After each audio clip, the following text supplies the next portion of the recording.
Hello, good evening. Bit weird, isn't it? Welcome to a Thursday show of Easy 8's Online Painting Club. I say a Thursday show is a bit weird because we normally stream live on a Friday, but tomorrow I'm going away for a very brief holiday, so I wouldn't be able to be here with you, and that's not okay to miss a week. So I thought that I'd come along on a Thursday, probably with reduced numbers, but the fact is we're booking in some time to paint our miniatures. So if you are in the middle of painting a project or thinking about starting a new project, that might be a hobby project, it could be like a painting thing, you might be building a miniature, this is absolutely the quintessential place for you to come along, because for the next 2 hours I'm going to be sat here live painting my own stuff to get some colour on our grey, because we've all got hordes and hordes of unpainted stuff around us. And the idea of this show is to help you basically with a little bit of company, a bit of motivation, hopefully some inspiration, to just basically press on and get a little bit of that stuff done. So firstly, if you want to, you can chat along in the live chat. We've got a couple of people that have joined us, a couple more than I thought was going to be here. We've got Shiv from Table of Horrors. Hi Shiv, how are you doing? Thanks for coming along, mate. And we've got my dad Jeff, who says that streaming on a Thursday has the world gone mad. Yeah, apparently so. It feels a bit weird. But at the same time, I'm going on holiday tomorrow, so it feels like having a weekend. So at the same time, it feels quite normal. But yeah, here we are on a Thursday. If you are working on something this evening, come and tell me about it, because I genuinely am inspired and motivated by the stuff that you do. If you want to take a photo of it, you can stick it up on Facebook or on Discord, because we're not just here on YouTube. We're on Facebook, we're on Discord, and you can join me after the show on the Easy 8 After Party. I also post some stuff to Instagram from time to time too. And you can find links to all of our platforms just downstairs in the description of this video, so go and check them out. But don't do that now, because you're here with me. Like Table of Horror says, start your paintbrushes. I like that, that's really fun. Cool. Also down there, with all the other links or whatever, you'll find some links to other cool places, people, providers of services and products, and just generally other cool YouTube channels, etc. Please find the time to go and check them all out, because they're people who I've interacted with over the years, met, bought stuff from, whatever, and just generally had a really positive experience. And the whole point of this show, apart from getting stuff painted, is to just be able to provide you with a social hub, a network, a place for you to be able to come and talk about stuff, and maybe, a free advertising plug, because I don't do adverts and stuff like that. If you want to talk about your cool stuff that you do, or that you provide, or a service that you do, come and tell us about it, because we all share a love and a passion for the hobby of, miniature worlds. I love painting small things, man. Really makes my day. Now, I've just started a new job. I'm 4 days in. It's my first week. I know I'm not working tomorrow, but my first week's done. And I'm very grateful to have the position that I've got. It's kind of a step up from what I used to do, working maybe a little bit closer to home, which is lovely. And the team there are wonderful. But what I'm letting go of is 16, nearly 17 years of institutionalization. I don't even know if that's a word, but you know what I mean. And I loved it. I loved the place. I loved the people, and I loved who I became, because before that, I wasn't really much in terms of a professional person, and that's been really hard to let go of. I'm absolutely focused on the fact that you have to move on. You can't sit there and just pine about the fact it's not going to bring it all back. So I have to move with the times, but it's still a lot to not to let go of, but it's a lot to commit to memory. So I'm utterly, and I told my team today, I'm utterly grateful for the position that I've got, but I am not struggling. I am coming to terms with the reality, and it's a little bit difficult. And I've really been looking forward to just coming here this evening, chilling out for 2 hours and just painting some miniatures with you guys. And I hope that no matter what was happening in your little slice of the world, whether you're having a tough time or a good time, that this just provides you with that little bit of time to break away. And it's interesting me being on the other side of that. I put this together, this show, during COVID, for a means to connect people during a really, really rough time. And it wasn't that I was having a rough time. I was actually having a blinder of a time. I was having a great time. I shared a house at the time with lots of other friends, and we had a good time. We made the most of it. But there were a lot of people out there who weren't, and I could just kind of unite people under this banner. And it's very humbling to be on the other side of that service, because it is a service, right? And here I am needing that time. as much as some people have told me that they needed it in the past. So Easy 8's important. It's important to me, and I hope it's important to you. So let me know. Let me know what your thoughts are on, you know, mental health within hobbies and connecting with people. I'm really interested in all that sort of stuff as well. Is Easy 8 important to you, or is it just somewhere like fun that you come and chill out and have a little chat with people in the live chat? I don't know. I'd love to know your thoughts on it. Start a mature conversation. Crikey, it's a Friday. Anything could happen. Christulus has also joined us this evening. Hi, Christulus. Checks calendar. Yep, it's a Thursday. Okay, happy early hobbying. I'm so sorry. I just didn't want to be absent for a week when I could just, you know, find the time and tune on in. So yeah, here I am. I quickly came home, had a shower, because I chose the poorest footwear for being out in long wet grass. I've been walking around with wet sponges for feet today. So I was really looking forward to a shower, and yeah, there we go. Anyway, if you like what we do here, what I do here, what you guys connect with here at Easy 8, if you enjoyed this whole thing, then please do consider subscribing. I've just never known such a phenomenal amount of subscribers as well what we've had recently. Don't stop there. Keep the party going. Connect out, reach out with people. If you know someone who you think might benefit from a show like this, bring them along. Get them to subscribe. And if you haven't done so already, please hit the subscribe button, because it is the only way that the community grows. And I want to make it really, really big. Crumbs has joined us. Hi, Crumbs. How are you, pal? You doing all right? Nice to see you. Thanks for coming along, mate. So yeah, hit the subscription button. And you know what would be really helpful? If I just give you a minute, I'm just gonna have a sip of my tea. I do this every week, and I love this bit because it's my skit, and I don't think anybody else does this. I'm gonna give you a second to hit the thumbs up button. Give this video a like. I'd love that. That'd be brilliant. Go on, do it now. Go on. It's a really hot cup of tea. I know it is. I can feel it.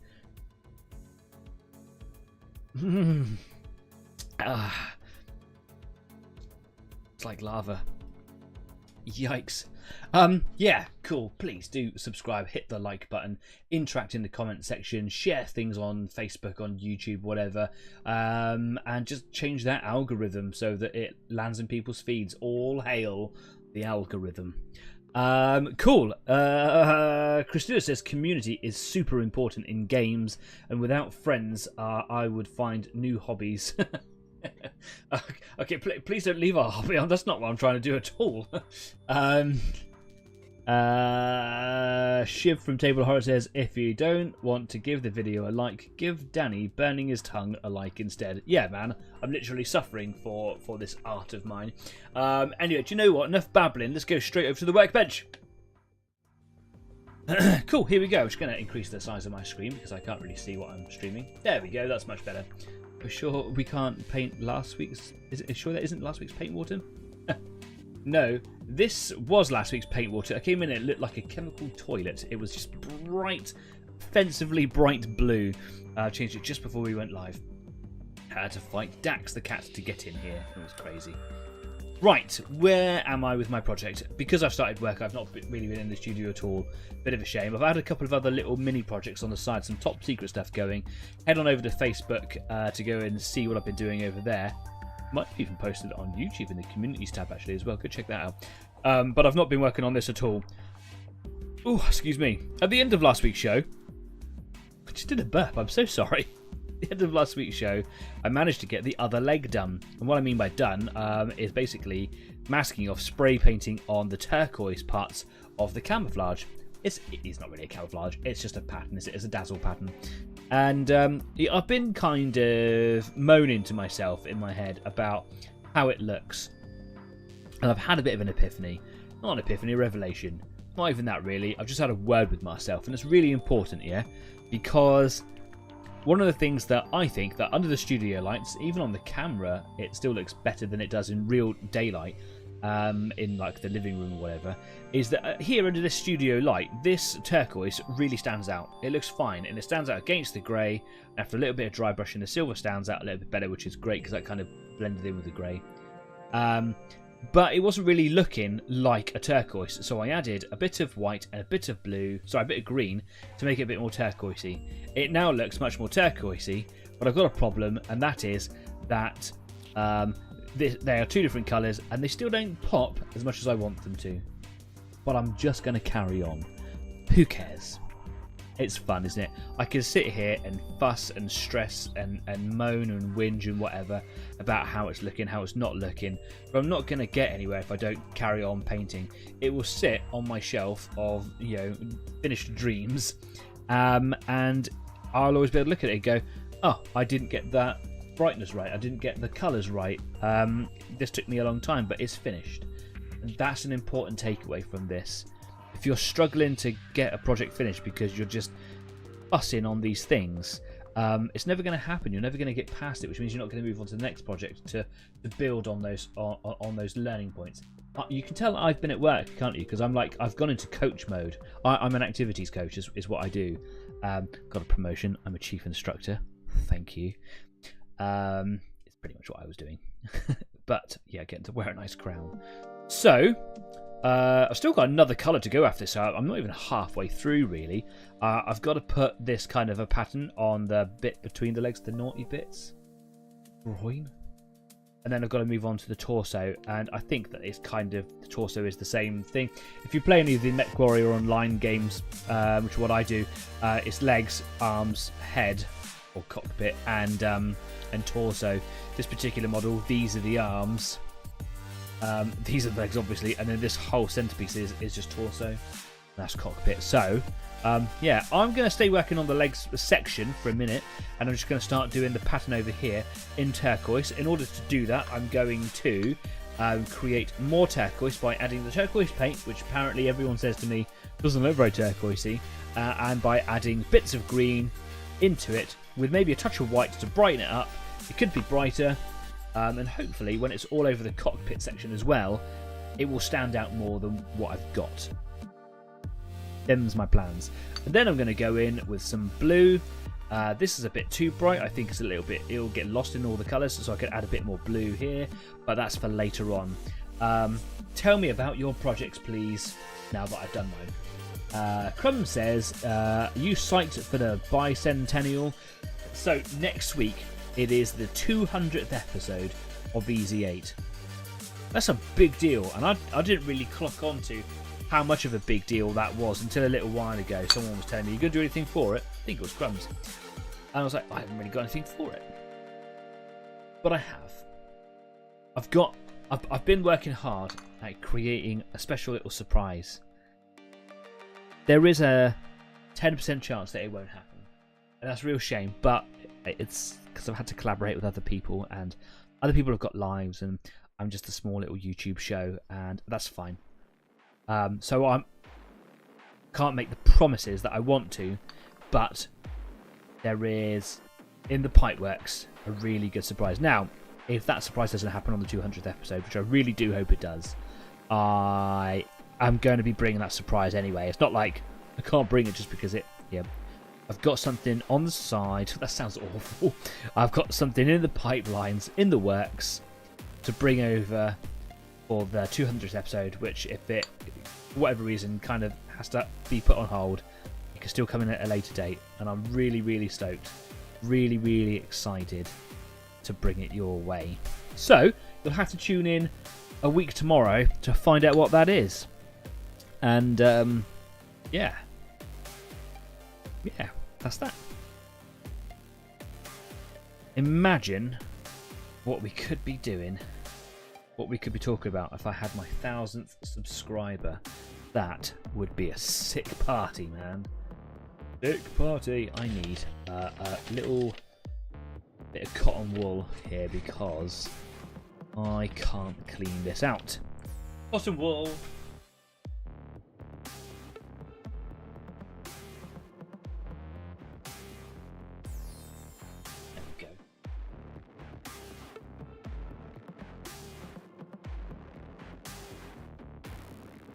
I like to hold these with clamp tweezers because it makes me feel like a heart surgeon. Swab.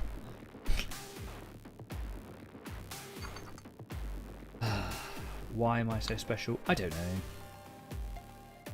Could have cleaned this out before the show went live, but I just managed to get everything else set up just in time. I didn't have enough time, so apologies that you're watching me clean a dish, but you know, cleaning has got a big part of this hobby.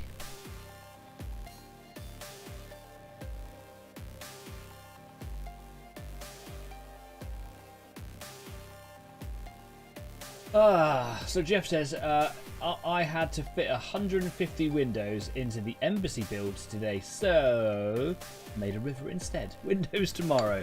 Love that. Professional procrastination. What more could you ask for? I've got to do this really horrible job. I want to do it, so I've decided I'm not going to. Have you ever heard, and this is more coaching for you, have you ever heard of eat the frog? Do the hard thing or the undesirable thing first, so that it's done, it's in the past, and then you can move on to the exciting thing. The trick is, of course, is finding the motivation to do the frog. Why would you say that? Oh, I'm glad I say all these things on the internet. Let's reposition this light because it's kind of in my way. There we go, that's much better. Don't worry, Jeffrey, you could say you were framed. Don't forget that Danny might be severely colourblind, and everyone like you leave lets him every like you leave lets him see another colour on the spectrum. Probably would have been funnier if I didn't completely mash your choke. So, soz. That needs a shake, doesn't it? And was.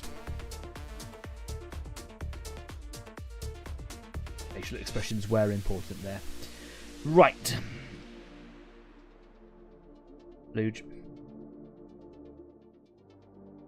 I'm going to drop a white in here. Oops. Stay still, please. Thank you. Maybe two. Maybe just keep it simple for now. Maybe just one. And then 2 drops of green. I think that's what we did last time, isn't it? Never mind. He's not colourblind. Just blind. Just stupid, mate. I'm just. Yeah. Just special. Right.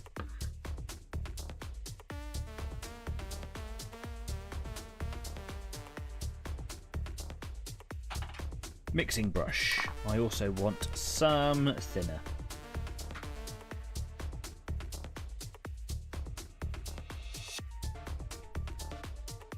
I was being quite arbitrary there, wasn't I, with how much thinner went in? Quite cavalier. In the past I've not been so. I was like very specific in counting the drops.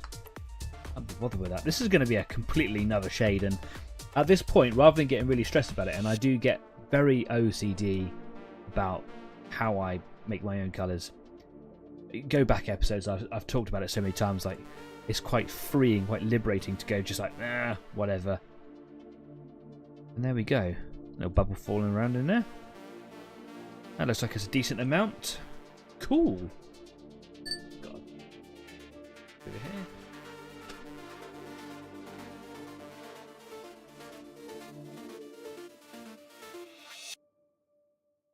Lush. Right.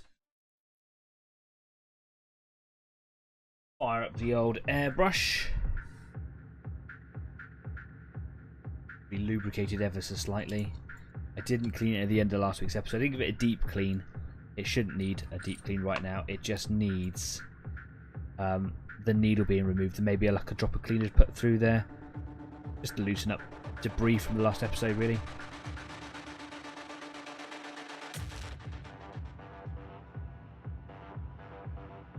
There we go. There's just a bit of bletch on it.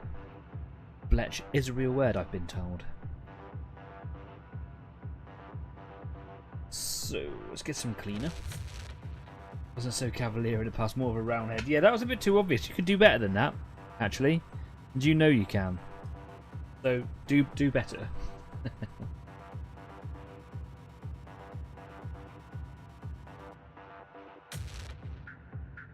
You may notice that Shiv has a little moderator symbol there. Shiv is now part of the admin team for Easy 8. As Easy 8 grows, it needs more responsibilities. Because I've given him those responsibilities, I feel that it's my place to kind of, you know, be mean.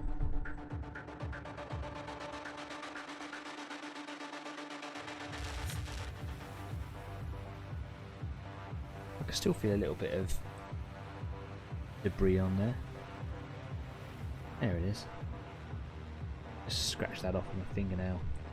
Hey man, there are very few English Civil War jokes out there. I feel like there is one in that. No. There's got to be one, but there's not really much going around in my head.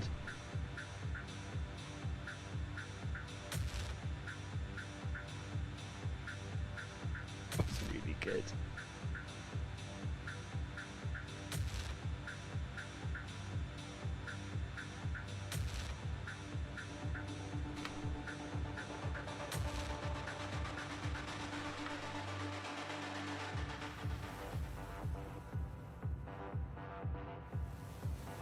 Just a couple of drops of cleaner into the paint chamber. There's a couple of tough bits of old paint just kind of coming out there that have just dried in there. Push them out with a little bit of cleaner. The needle in the reverse position so I don't break the dip.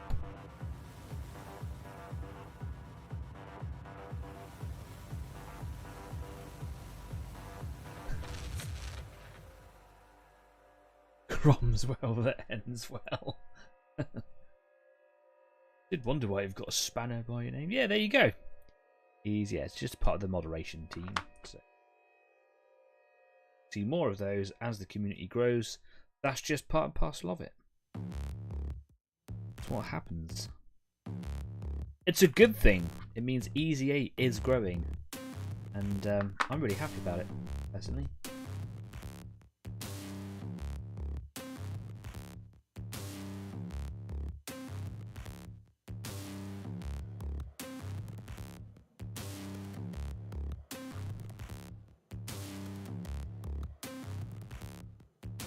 Bit of dried paint in the nozzle. Always clean your nozzle. Honestly, I had no idea about the colour blindness last week. I respect him even more as a painter now. Oh, cheers, mate. Like, don't get me wrong. Like, I don't see just grey or browns or anything like that. It's a very common thing, especially within men, apparently. Yeah, colour blindness, red, green, about 25%. Apparently, I find it very difficult to read maps. So says the army. No, I'm absolutely fine reading maps. Do you ever remember those magic eye pictures when you were a kid? I hate them.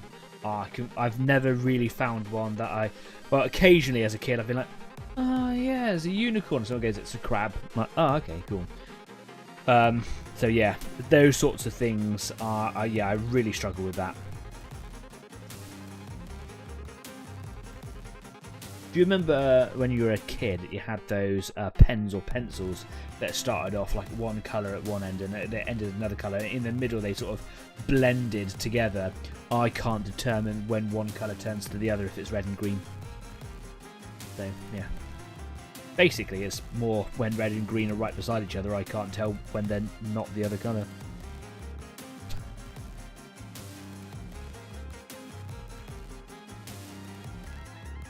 But my old chemistry teacher pretty much saw in black and white. It's very, very common. There you go. The things you know, huh?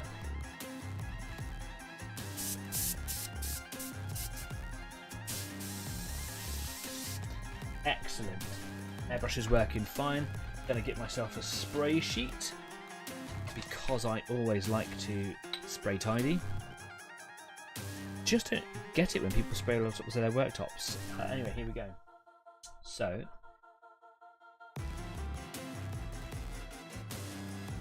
I just get my purge deck. It means I can actually hold it underneath the camera and actually see me filling it up. So, I've got some paint here. I'm just going to pour it into this dish and just basically scoop it in.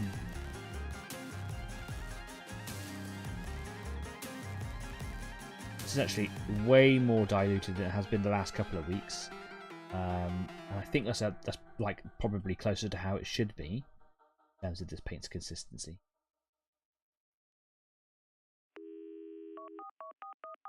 But we'll see how it goes.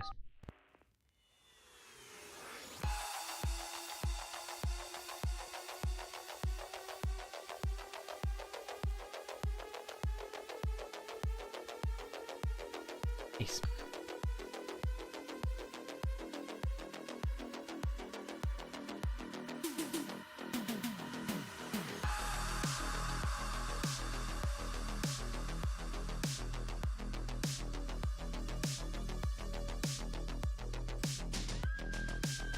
Quick test. Ooh, that's a fine, controllable miss. Chair's a bit uncomfy. What's going on here? There we go. It's better. But this blue camo is giving me the itch to see what I could do with a camo pattern.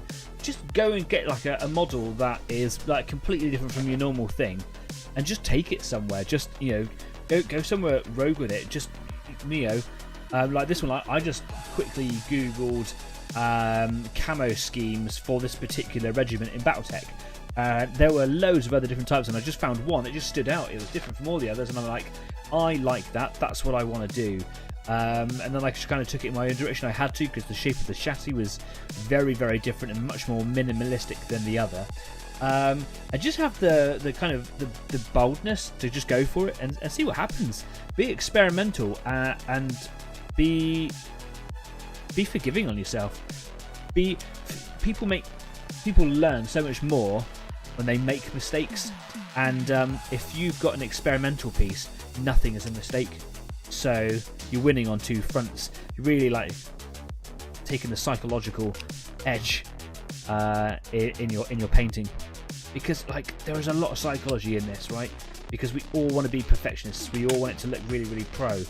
In actual fact, it does. It probably looks really pro, man. So good for you, you know. But we are our own worst critics, aren't we?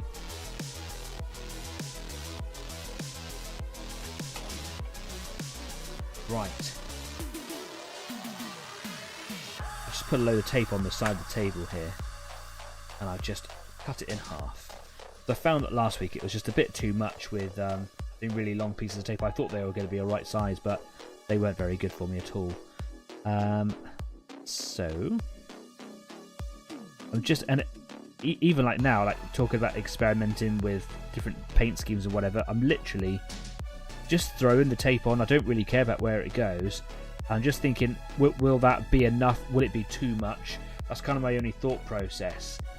Does it look random if I'm doing this? Is it going to look like I've planned it, or does it look random? And that's really it.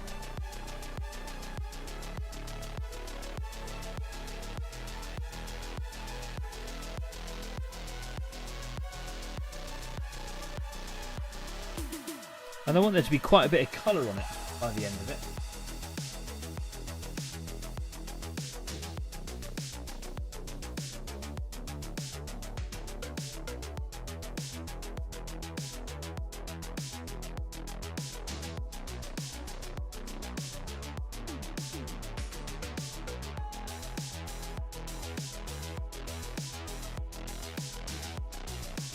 Okay.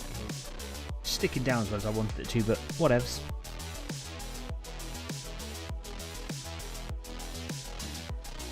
Using my fingers as a bit of a defence against overspray. I'd rather get painty fingers than paint in the wrong place on this model.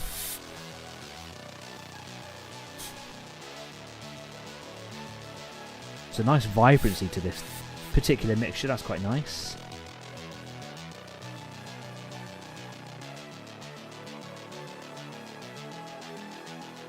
A bit of air again now. Oh, I've just lifted that piece of tape.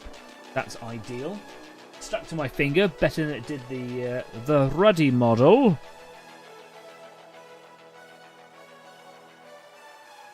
There we go. Try that now.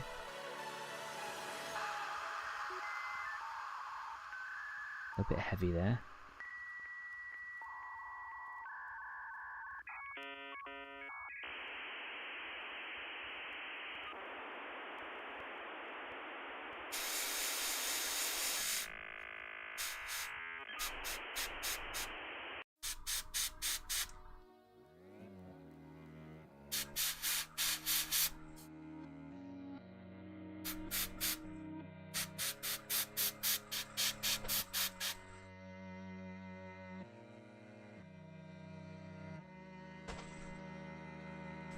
Cool.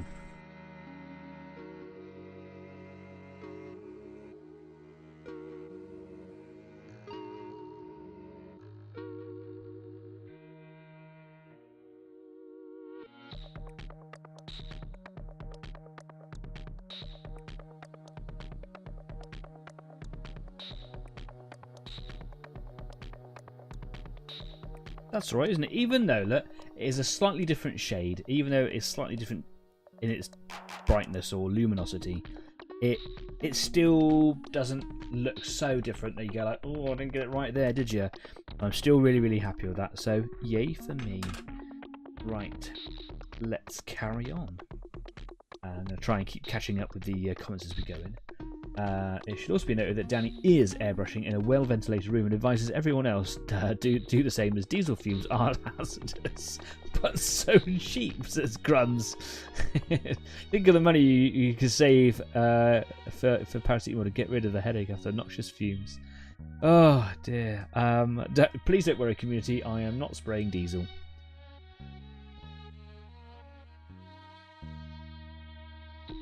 Just chlorine gas. Mix in my own toilet.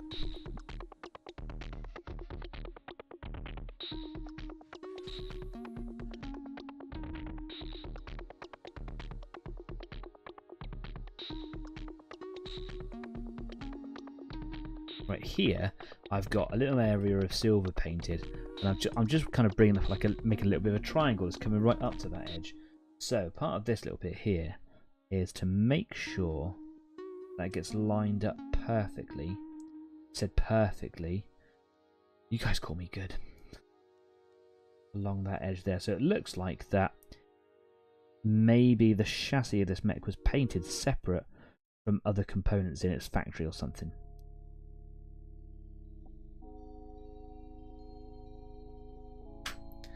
Something like that.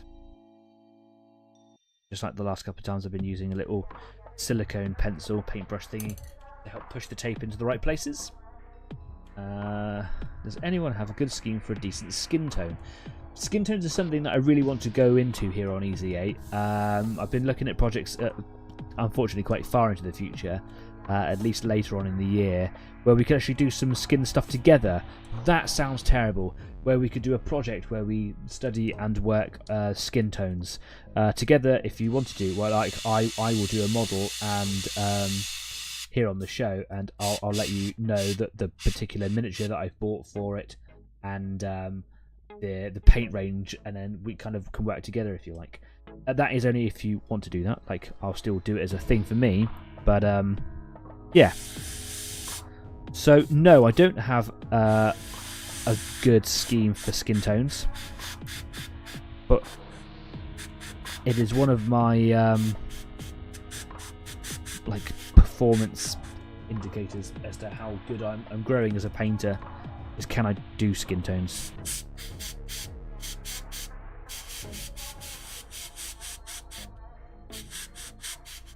Because at the moment I do that thing I'm sure that most of us do, which is paint it in like a particular skin tone, stick some Reichland flesh aid on it, highlight, and while that might do a good thing in a one-off situation, it's not masterclass, is it?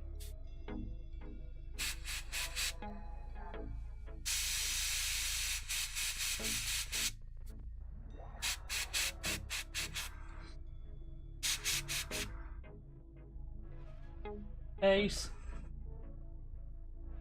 You can tell Danny doesn't have a script sometimes. What if I said, let's do skin stuff together?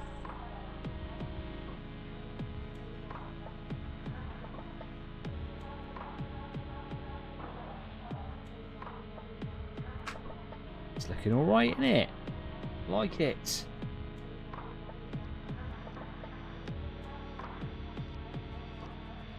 Let's do something that kind of goes underneath here.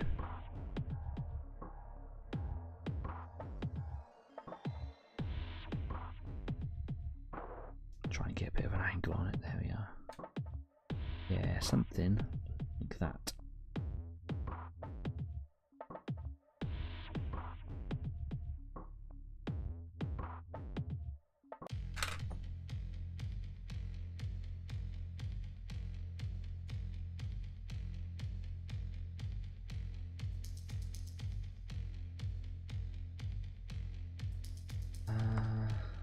Bits of tape are stuck together. There we are. Cute.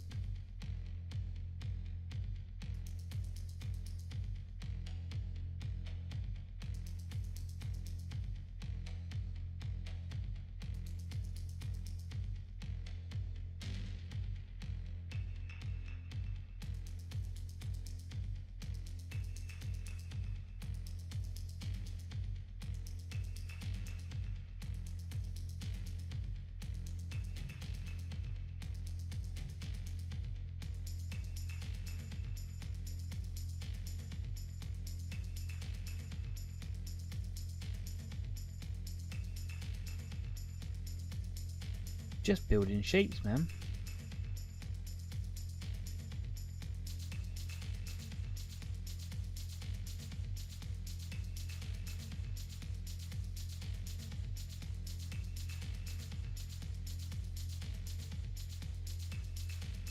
There we go. Gonna have a bit more of a line approach here, aren't we? Let's do skin stuff together. Daddy 15th Company of the Night's Legions. Ugh. Fun days. Ooh, that came out a bit on the strong side. We'll add that to the list of things I've said.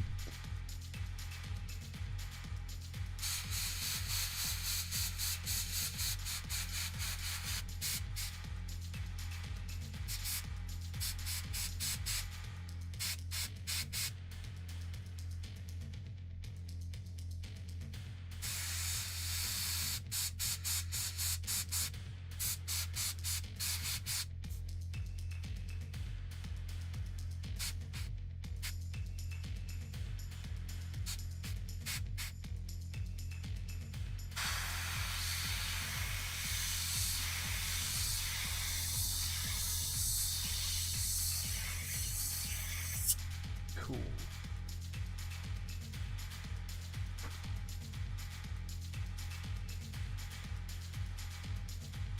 Shiv, you haven't told me, mate. What's your project this evening, please? And your project is not allowed to be listening to the stupid things I'm saying and then repeating them for other people. What are you doing? Are you working on them Blood Angels still? Have you got some more of your Necromunda going? Tell me all about it. I want to know. I'm swigging my tea. It's been sat there going cold.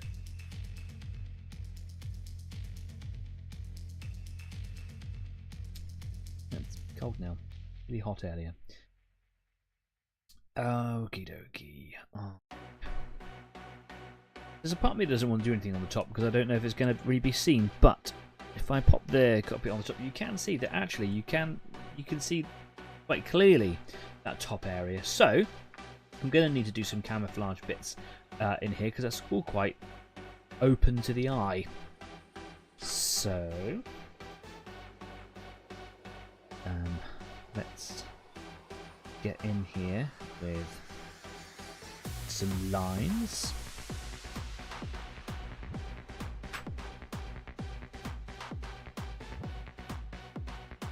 Stay away from drugs, kid.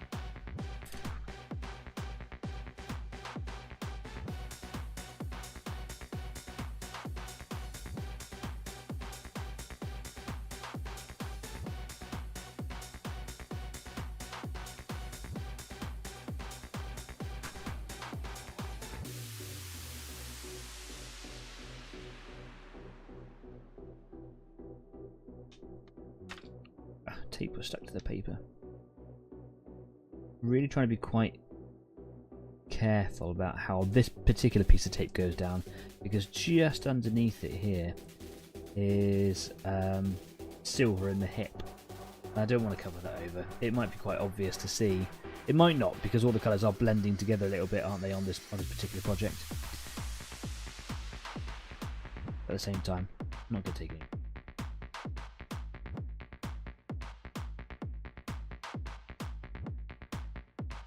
In the second half of the show, because there is a second half for those of you that are just tuning in, I'm going to show you a little bit of a project that I've been working on the side.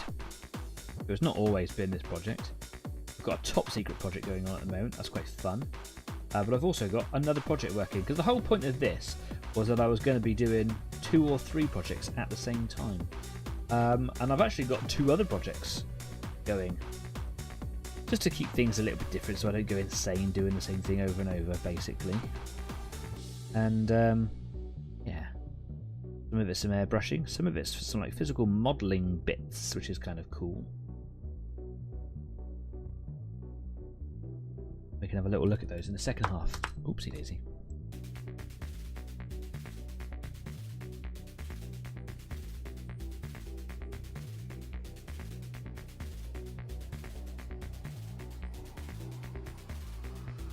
going to be quite a nice bit of coverage there, isn't it? Maybe a bit too much, but whatever.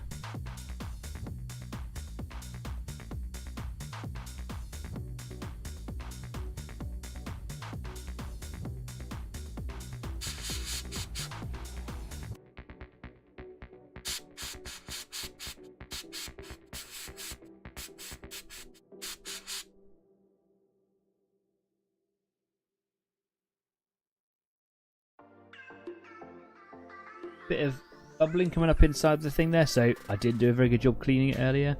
Remember I said I think that the whole airbrush needs a bit of a soak.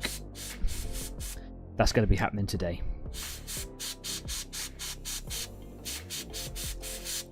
So I'm not going to be online very long today after the show, so you could normally catch me straight away after a show on Discord at the Easy 8 after party. But today, because I'm going on holiday tomorrow, I'm not going to be very late. I'm not going to be carrying on working on the project for very long, and it's mostly going to be cleaning tools. So a good part of that will be stripping the airbrush down and giving it a clean. So come and join me for that exciting instalment. Like watching paint dry. Sprayed some clear coat today for my kit bash sanguinary regard, and I'm waiting for that to dry and hoping I can chrome them up tomorrow. Okay, cool. On an Aquila Armour Black Angel Biker. Aquila Armour? Tell me more. Chances are it's red or black or gold, yeah. I'd paint up some Gene Stealer Cultists, but they're hard. Yeah. Yeah, fair. Why work on a hard project? It's Thursday.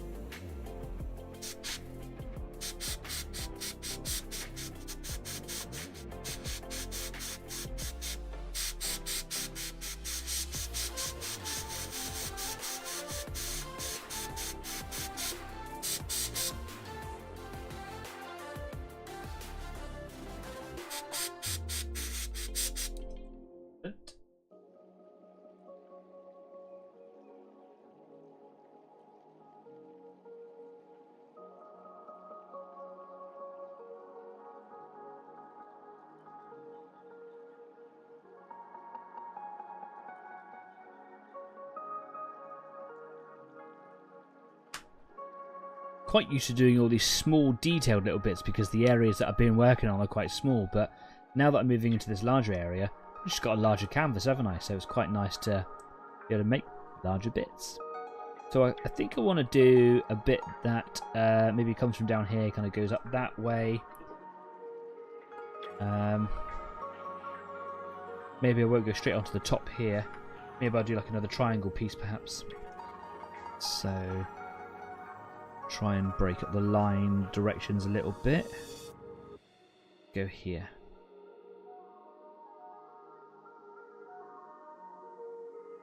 The silver edge over there.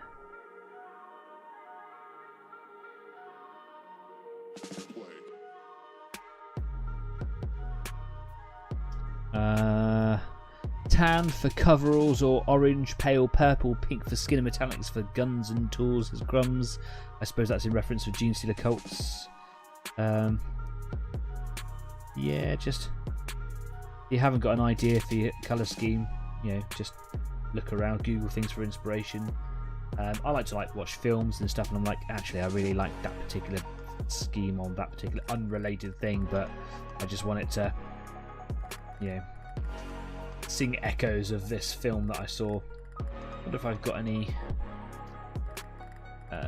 So the Tyranids that I paint, the yellow Tyranids, they are a homage to a picture that I saw years ago when me and my dad Jeff in the live chat were just looking for different colour schemes of Tyranids. We came across Cutenids. I've said this story loads of times, and it's just some cute little pictures that someone's done of Tyranids, and they're yellow and grey. And I thought, actually, that would look really good. Did one up, I was like, that looks really cool. And just over the years, I've just tried to really hone in and perfect that colour scheme, that style. And it works. What I'm going to do with this, I think, to break up the monotony of triangles. So I'm going to do that thing I did a little while ago, where I just put in the corner of a piece of tape. I've just got like an extra right angle. And what I'm getting here, essentially, is a bit of a V, isn't it now? And it just stops it from being triangles and lines. Yeah, it's a bit of fun.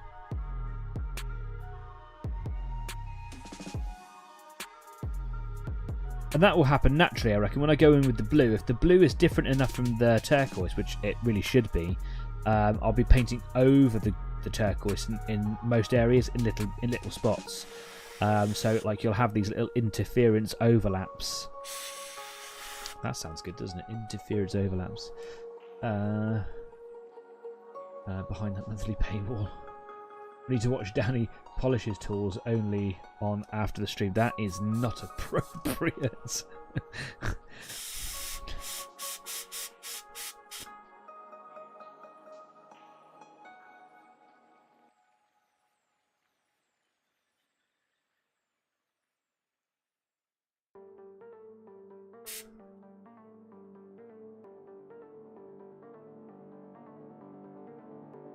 OnlyFans. Is it OnlyFans paint?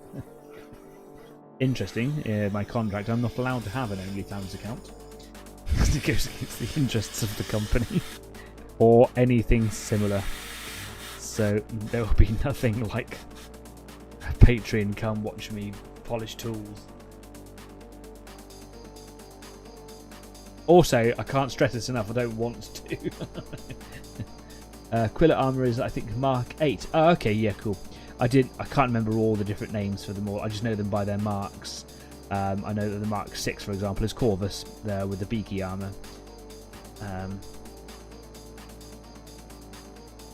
Mark 8 is the really heavy duty one, isn't it? With the kind of the collar that comes up higher. If that is definitely Mark 8, because there is no Mark 9 before it went into 10.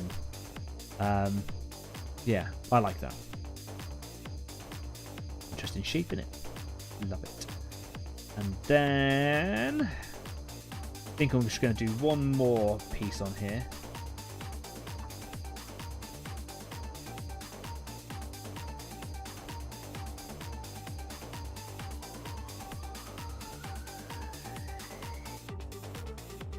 Definitely want this piece to go over the corner because it looks like there's a bit of wear and tear on the paint there. I kind of want to use this opportunity to cover that up. So I'm gonna.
All gone a bit weird there. What's going on? Put that piece of tape on and it interfered with that one. It moved it out of place. Shifted the line that I had. There we go. Something like that. And all I wanted to do, bring that line over. There we are.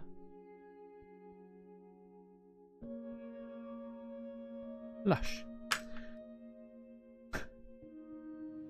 Mark 7 then. Mark 8 is the errant armor. Ah, check me out with the knowledge. It's not like I was definite on that. I thought that was right. Errant armor. Errant, yes. Silly word is errant. I don't like it.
I'm really happy with that. That's come out really well.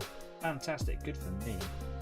So I've still got loads of paint in the hopper. What I actually really wanted to do was have a little play with different types of blues on the sheet here and just see how, like for example, this is blue straight out of the pot, and just see how turquoise looks beside it. If I try and encourage that to dry so that it takes all the shine out of it, you can see that actually the two colours, whilst right in front of my eyes, one's very clearly a sky blue, the other one's clearly a turquoise. They're still so similar, they clash quite badly, don't they? So I need to be able to make a mixture of blue that really stands out against the turquoise, so that when they're side by side on a miniature, you go, oh, there they are. Nice and simple, right? I'm just going to catch up on the live chat because it looks like I'm getting a bit carried away. Okay. Let's talk about a present. Oh my gosh. Crumb says, cheers, Shiv. I'm going to paint a bust in a few weeks and it's a present for someone. Oh, okay. Can we say bust? We can. Bust. I won't bust anyone for it. Yeah, you hang your head in shame for your typo. I only said bust, not Norks. I can't help but say Norks in Devonshire accent. Norks. Boobies. Anyway, we're getting a bit silly now, aren't we? So I forgot Easy 8 is more highbrow. Fuckbacks. Oh dear. You know what would have looked nice but been a pain to do? Do the camo as a metallic blue. Yeah, actually, that's not a bad idea. Maybe that I should do that for a separate project, the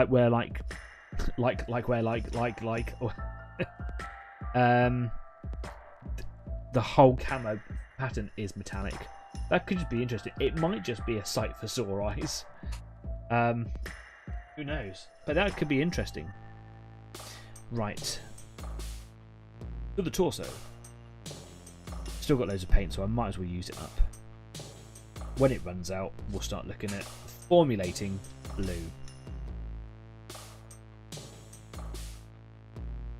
So, where to start with you? It doesn't matter right now if I get it in the cockpit windows. The reason I'm doing those at the end is so that I can just paint right over it.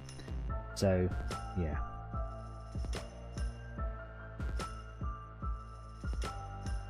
I think I will try to consider how these dazzle patterns look a little more than what I've been doing on the legs, just because this is essentially the face of the article, isn't it? So there's going to be a lot of attention brought to this area, and it needs to sort of look right. If it looks a little bit, a bit crappy, then yeah, I need to see if I can adjust it.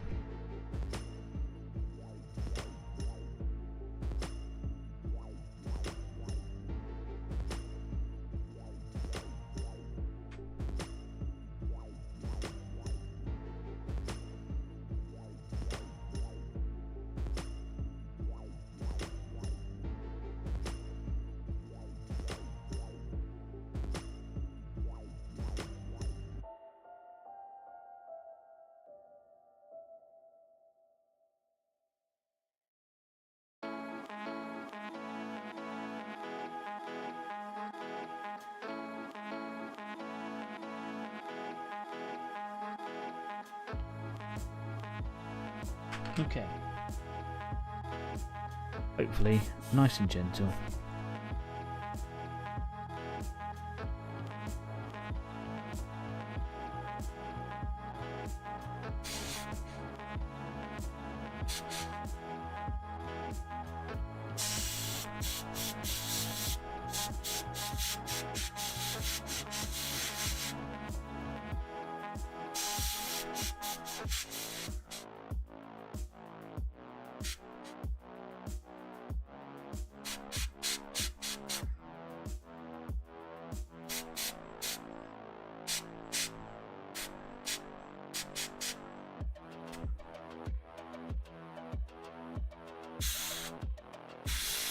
It's nice to have moved on to the torso section now, because I just get a bit bored of doing the legs.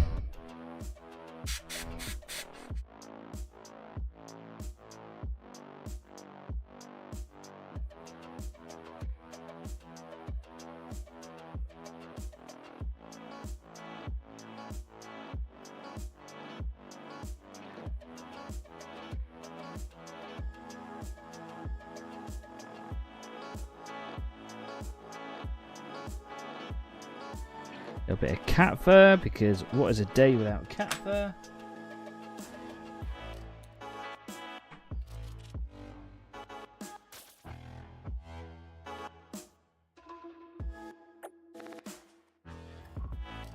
Thanks, Dax.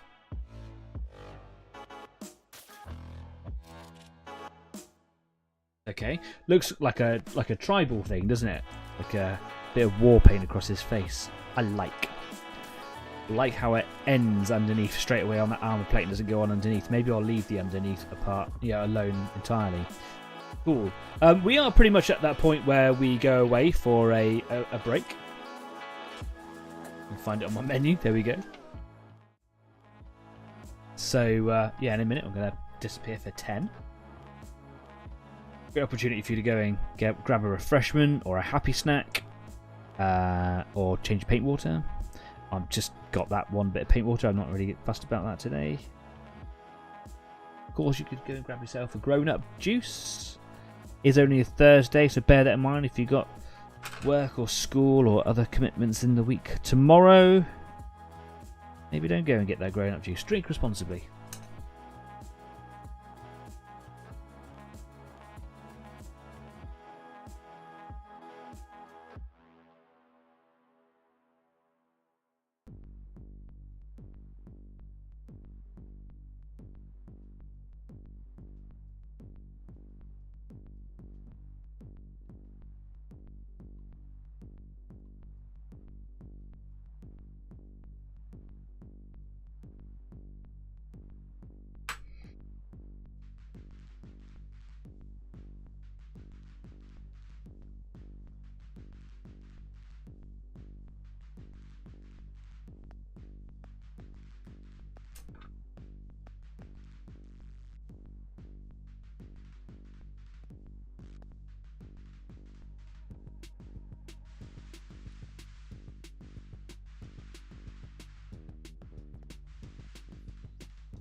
Okay.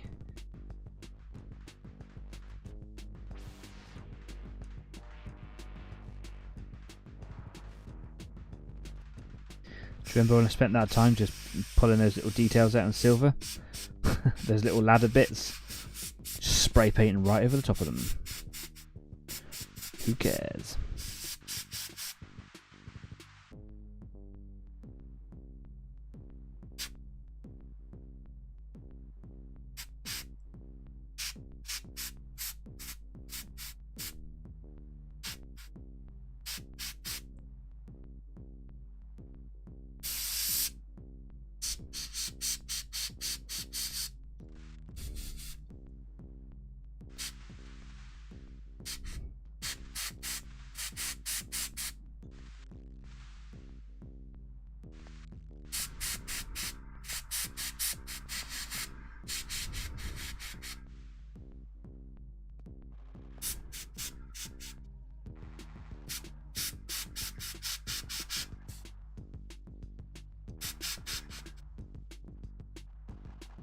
Actually give that a bit of air. There we go.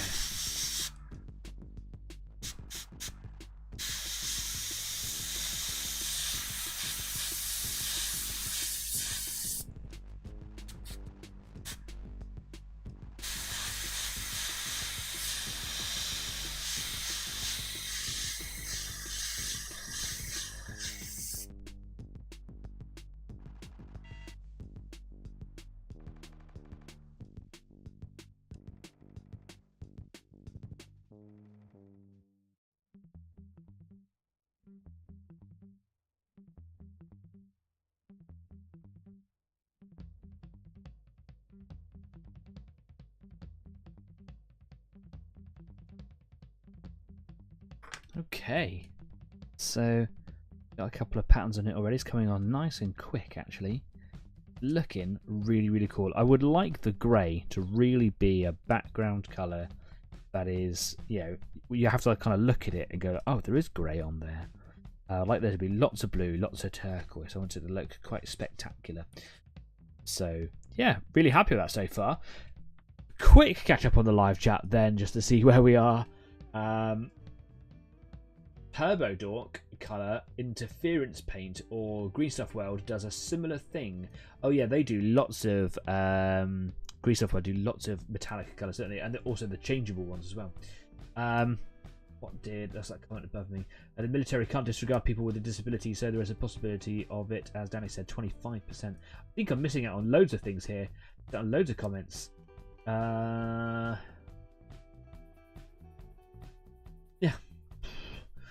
Whatever. Don't change your paint water and make a coffee. Be a rebel with me. Well, I'm not going to change my paint water. Don't really like coffee that much. I'm so sorry. I don't mind the occasional cup from a barista, or a barrister, as I used to call it. So, no. I might go grab myself a vodka. Rum time, says Jeff. Stafford's not here, unfortunately. He's off actually at a games club with his son. So, happy evening, Stafford. With creatures call in search of blood to terrorise your neighbourhood. Oh, because it's midnight hour. I don't understand. His name was Jacko, and he terrorised kids. A bit lowbrow, isn't it? Let's take it down a notch. Keep it family friendly.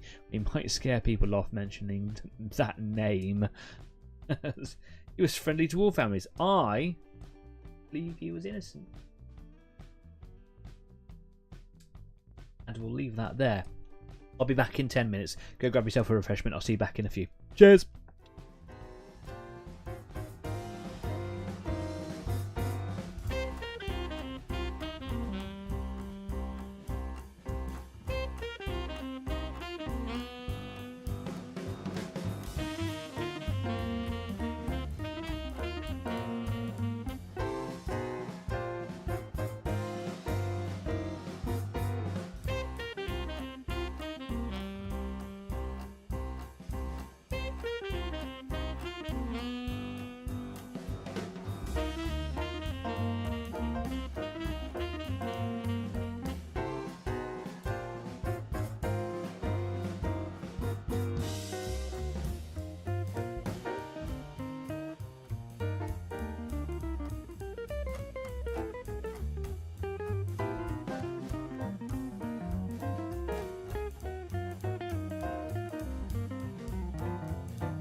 And welcome back. Hope you had a good break. I went and grabbed myself a quick refreshment. Here's a grown-up juice. I didn't go for the golden ale. I've got to go not travelling, I'd say a few hours away, but you know, got to go for a little holiday break tomorrow. So I thought I'd just keep it simple, keep it light, not a big one. So I've just got myself a fresh vodka and coke. Don't know why I called it a fresh vodka and coke. It's just a vodka and coke. Happy Thursday. Looking into the weekend ahead of you guys, I hope you get some more painting done tomorrow. So if you're going to go and do a little bit of hobbying tomorrow, happy weekend for tomorrow, guys. I hope you're having a great week. Come and tell me all about the work that you're doing. Cheers. Oh, perfectly measured. My partner bought me a measuring cup for my alcohol so that I always get the right measurements. No more will I be like drinking paint stripper. If you're working on something this evening, come and tell me all about it. That's the whole point of the show. I'd love to know about the projects you're working on, even if you're just doing base coating. I don't really mind, really. Come and let me know. The whole point of the show is talking about sometimes the monotony of the projects that we're working on, because that's the bit that puts people off, isn't it? Stops us from getting on with the projects that we want to be working on, developing as a painter. So come and tell me, even if you're just spraying something black, or maybe you're doing some super detail work on skin tones or eyes or alien skins or whatever it is, I want to know about it. Come and let us know.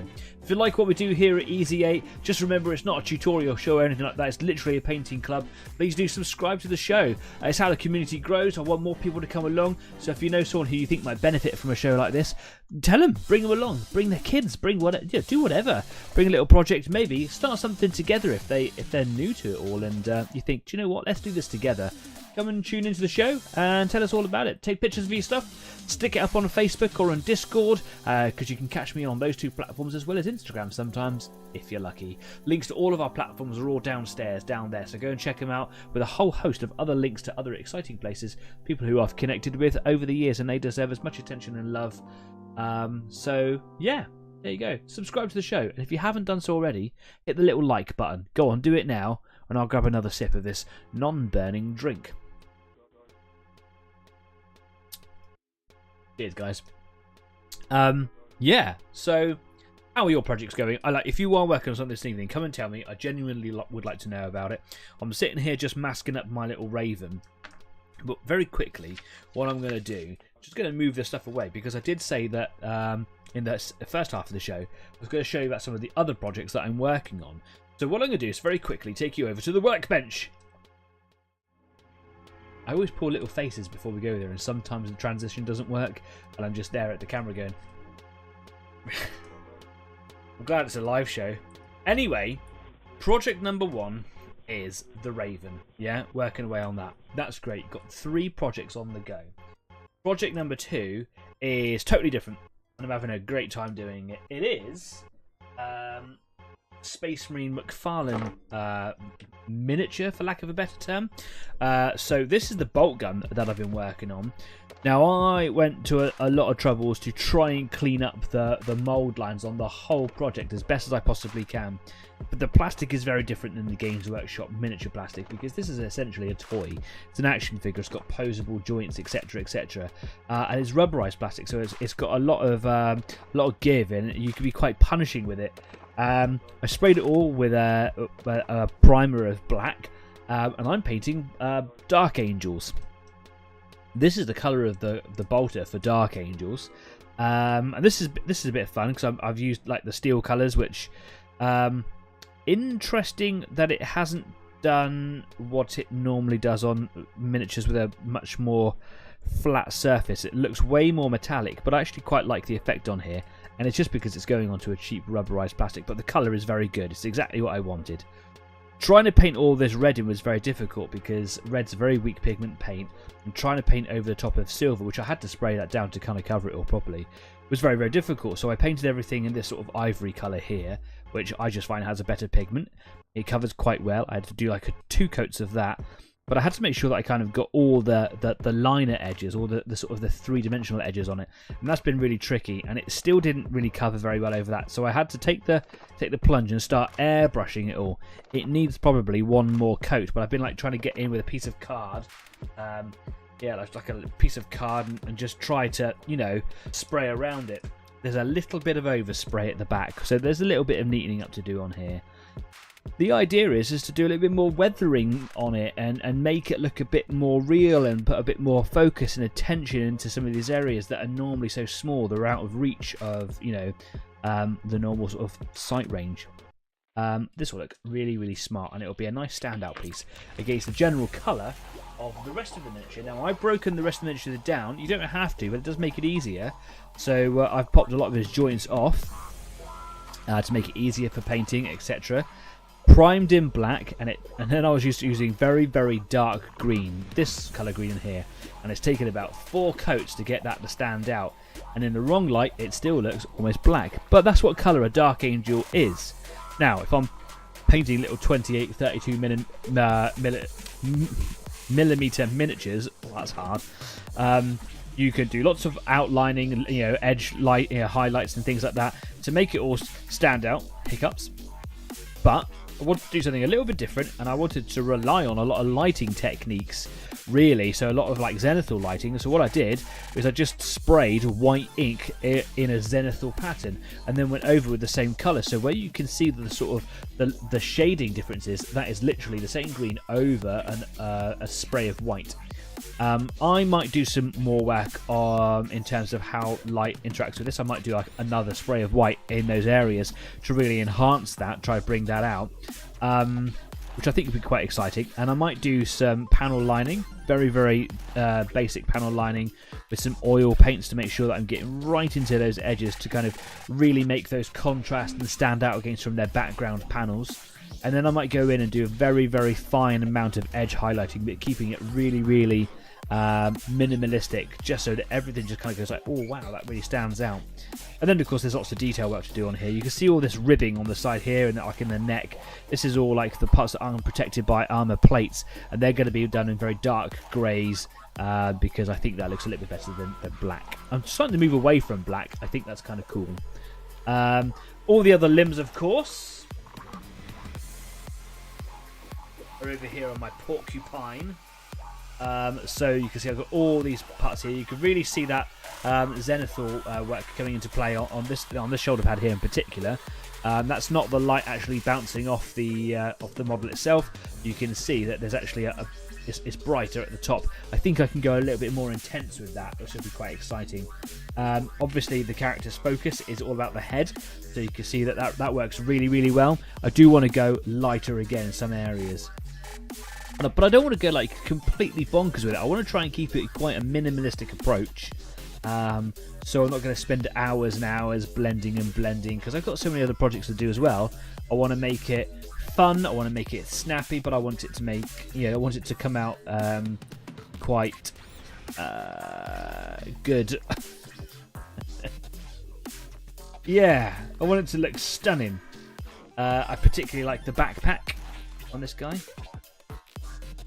As you can see, the difference here, that zenithal effect on the top, turn it around and it's almost black because it's going to be hidden away in there. So if I was to like rotate this piece here, you can really see that zenithal green, but it does need more intensity bringing to it.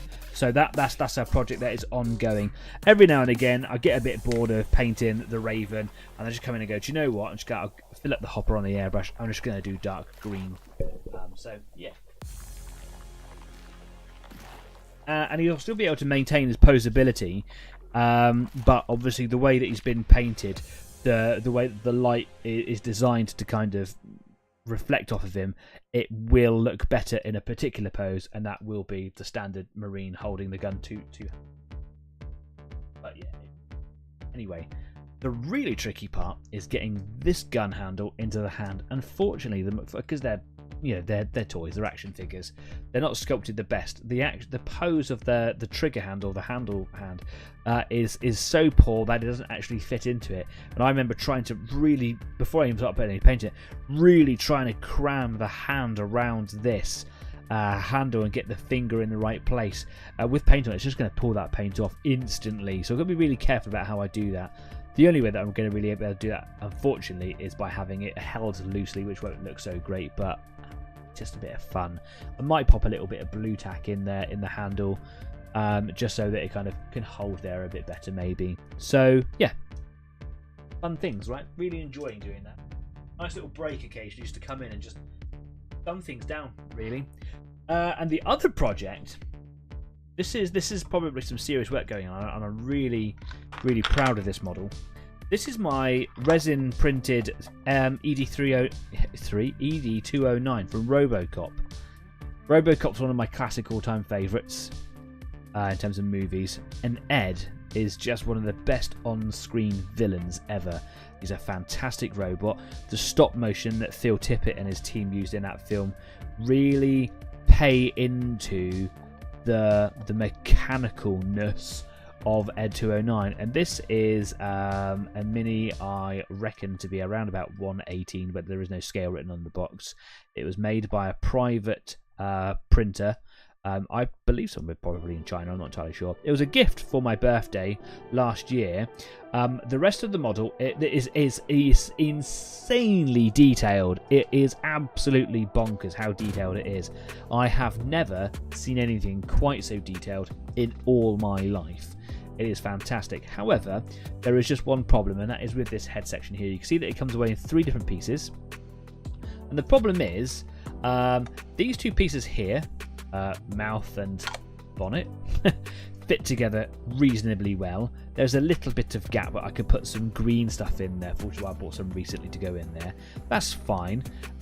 There is a bit of a seam across the top of the shoulders. On this side, not so bad. I hold that nice and tight, move it to the other side.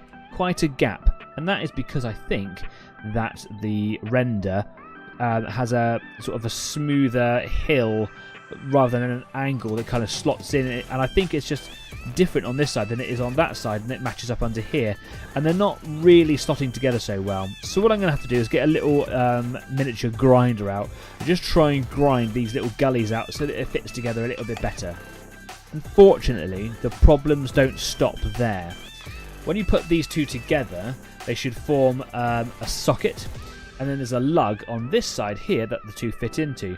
That lug was really stopping them from being pushed together, and there's massive gaps in the seams, and you can see here that I've actually trimmed out like 80% of where that lug was. That used to form into this socket here perfectly, but it was stopping it from, and you can see inside it. Unfortunately, you can't see it when it's all put together, that's the whole point, but it's taken a lot of grinding to get that away.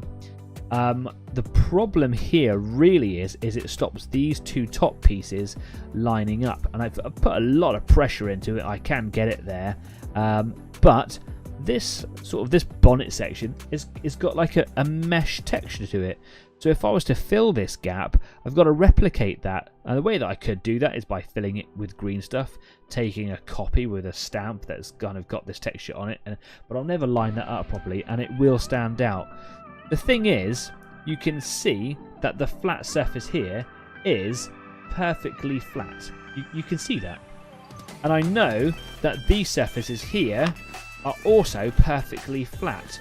So if these surfaces here are flat and this surface here is perfectly flat, there shouldn't be anything stopping them from going together. So I think most of it is in here now. So that's the next section to kind of carve away, and then basically just pushing and smushing it all together. The rest of it fits together like a dream. It is what every model maker wants, and it's just so highly detailed. Just look inside the mouth section, you can see all these pipes and wires. Like the detail on the weapon arms. I'm scared to put it together. It's incredible, and it's going to be a joy to paint. And I've had to do a lot of research into the colours that he is. There is no reference material out there that says, oh, Ed 209 is painted in this colour. So I've had to take a screenshot of him. I've had to use a painting app, which I'll go into in a future episode, to work out the best that I can of what colour he is. I think that I found the truest colour that I can find, and I'm going to have a lot of fun airbrushing him, and he's going to look absolutely menacing when I finished him. And that's project number 3. It's really, really cool. Very excited. It's taking a lot of effort. One of those reasons why I've got multiple projects on the go. It might be that this turns into project 3B, and as I'm working my way through my other projects, this one still gets to work on in the background and kind of be integrated into other future projects. Thanks, Dad. It's a brilliant model. Isn't he so cool? You wait till you see the rest of him. I can see that someone's put in the chat there. Shiv's put in milliput. I did try using milliput a little while ago. The problem I found with milliput is it's really fibrous. Not even fibrous. It's flaky. When you mix the two components together and you get your modelling compound, it is flaky. It falls apart. It doesn't hold. But green stuff is sticky. Is really good to sculpt with. It doesn't fall apart. You can work with it with water, with Vaselines and things like that as well. It's really easy to shape, and it stays together. And I prefer the feel of it, probably because it doesn't crumble, etc. This came from Green Stuff World. You can get green stuffs where the two things aren't joined in the middle, because the problem with this one is that because they're touching in the middle, they are starting to chemically react, which means that no matter how much you start blending the section that you cut out of this, you're always going to have a bit that's pre-cooked, essentially, so there will always be a hard bit in your texture. So you do actually have to go along with a knife, best knife I could find, and just literally cut that middle section out. So if you can get green stuff where the two things come separately, buy that in preference. There you go. Wonderful. Back to project number 1 though. Here we go. Let's have a little look at some of the comments. Talking about some sort of a gig. Don't really know what's going on there. Controversial view. I don't always use black to prime. I never did until very recently, where I've been watching many people have many successes working with black. But there are some pigments that, like yellow, red, orange, really struggle to come up from black. Black is a good one to start with because it's the deepest tone, and you can build your contrasting layers up in terms of luminosity, not just colour. So yeah, but I've got black, I've got white, I've got grey, I've also got a gloss black for metallics as well. So lots of different things. I use white when I'm using yellows and oranges because they're just impossible to work with otherwise. Yeah, I love grey. Cool. I also prime in red. Yeah, sometimes also if you've got a dominant colour, prime in that colour, because why not? It cuts down 80% of your painting. Absolutely. Especially if you're like batch painting hordes, like definitely do that. The metal does look great. Thanks. The metal on the gun, I assume you're talking about on project number 2, the Dark Angel. Thanks, man. That is, we looked at this a little while ago, Vallejo's metal color range. This is steel. This particular range from Vallejo is really good quality. Definitely worth looking at. When you compare it to their standard paint range, the chainmail, it's a nice colour silver, but you can see the glitter particles in it, and therefore, in my mind, it's a lower quality. And it's really aggressive in your airbrush too. Will you do any script on the seal or just squiggly lines? I'm definitely going to have a go at writing script. It might not be words, but it'll be more than me just going line. It might be ornate lines that look like they're calligraphy but make as much sense as a baby dribbling. Don't know yet. I'll see how it feels. I think there's 2 people answering the same question. This is the problem when you're reading the live chats. I don't know what's going on really. You can get water slide decals for it too. Yes, I have also thought about that. I don't know, just gonna have a go and explore, see what happens. Loving that green. Yeah, it's really nice, isn't it? I think I can go brighter. I think I should go brighter. So yeah, I was gonna like explore lots of different greens and kind of put them together, but I'm actually having fun just using like a white ink and then just spraying that same color over it. And as I start spraying it on lighter versions of that green, it'll get brighter and brighter. So just gonna see how that goes and just explore it and have some fun. Plus the surface area to try non-metallic metal gold. Yes, I could do. I don't want to yet. I want to move into that realm of painting at roughly the same sort of time that I do skin. So something else to look forward to in the future. And now I'm all caught up. So here we go. Back to the Raven. Back to you, Raven. Let's just push this a little bit down. I was just before we went back in from the intermission, I just put this mask down. Let's just see if my airbrush hasn't solidified. Excellent.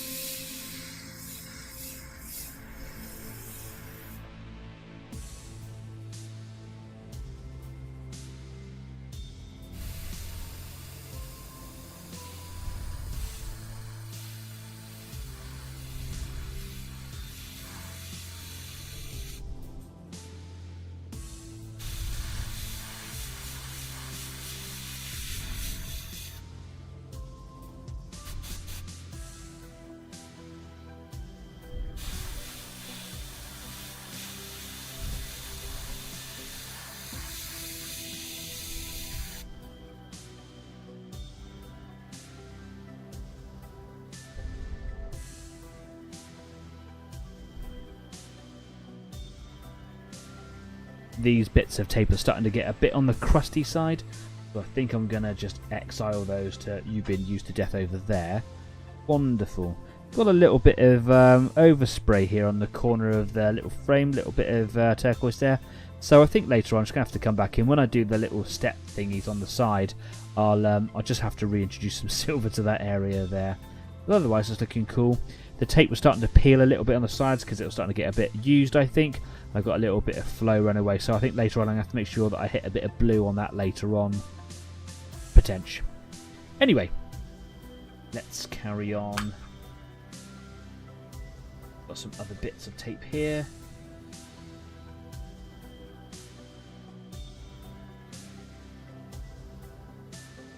There we go.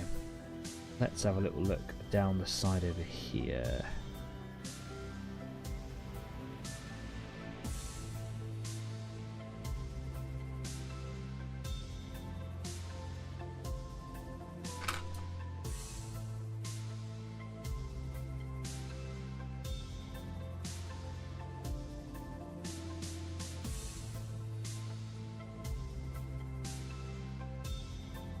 Doesn't want to stick there, does it? Why are you not sticking?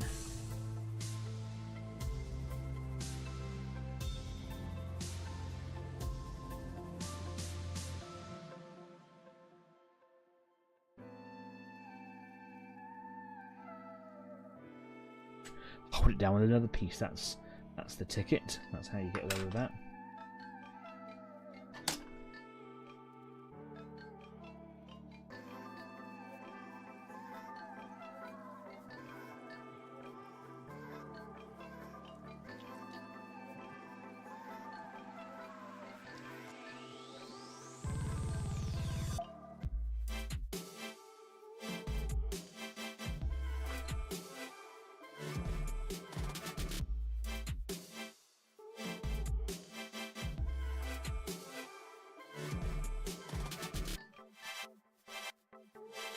Okie dokie.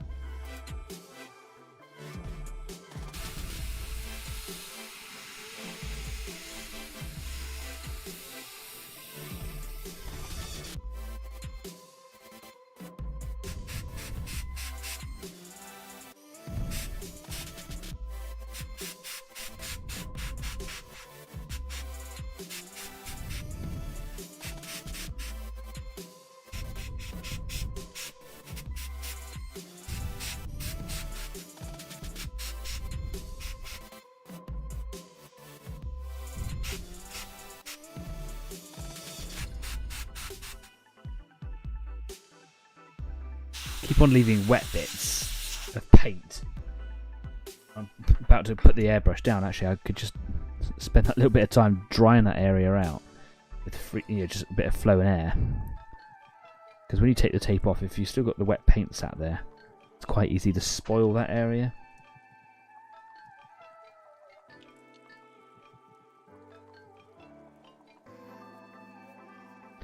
There we go.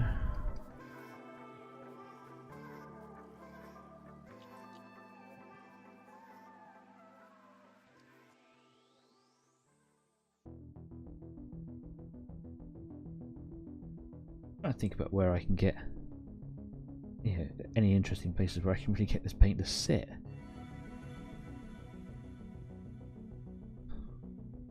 Tape doesn't want to stick to the model, but it wants to stick to my tweezers. Behave.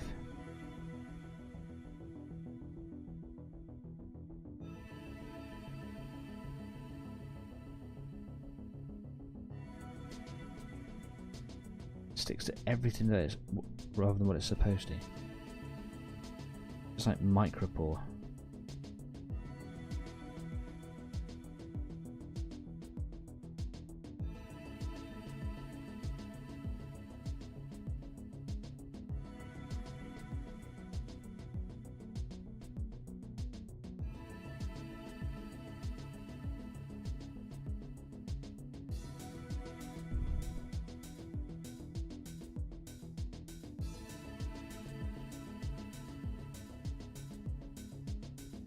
Is there going to be too much hassle in there like that?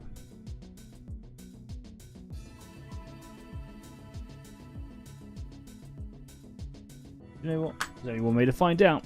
Have a go. What colour will you be doing for the glass or the cockpit? Orange. Interesting question. Orange. Because I've been told in the Battletech universe, orange is the colour that it is. Something to do with the way that they make the glass armoured, protected against ballistic strike and laser strikes and things. So, you know, just a little bit of the sci-fi background. There's a name for it.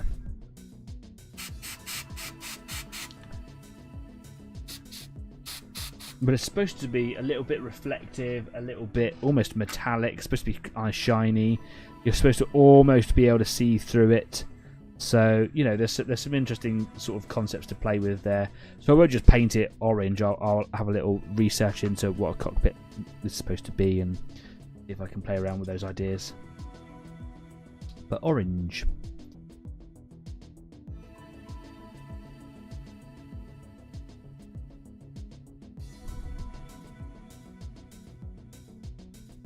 We all know how orange likes to work, so I might try to do deliberately try and do some sort of a black background to it, and paint the orange over the top, and use the fact that it's virtually zero pigment to some sort of effect.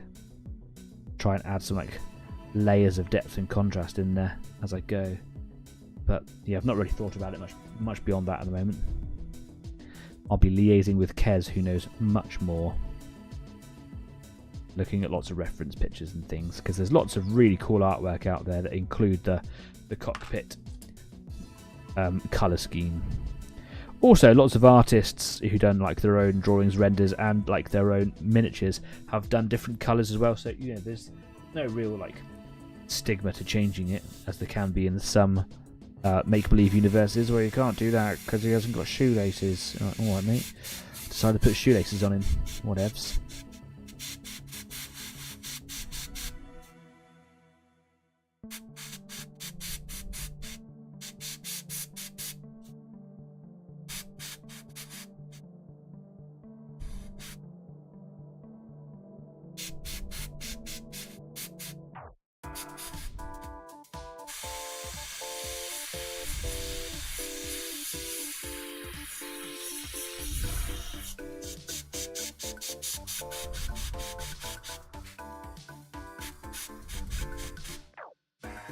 Oh, there we go. Look, see, I left a big wet spot of paint. I was about to leave it.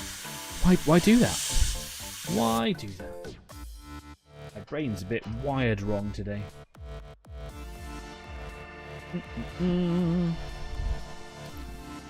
Booze.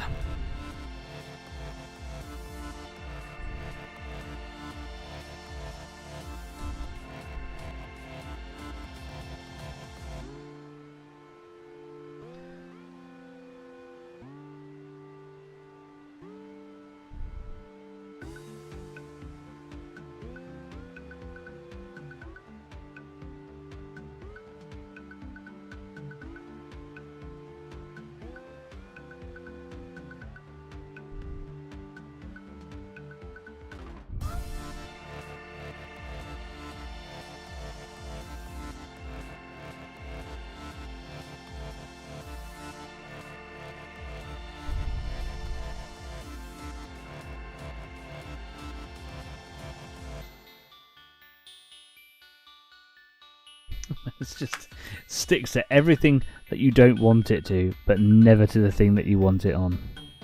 Come on now.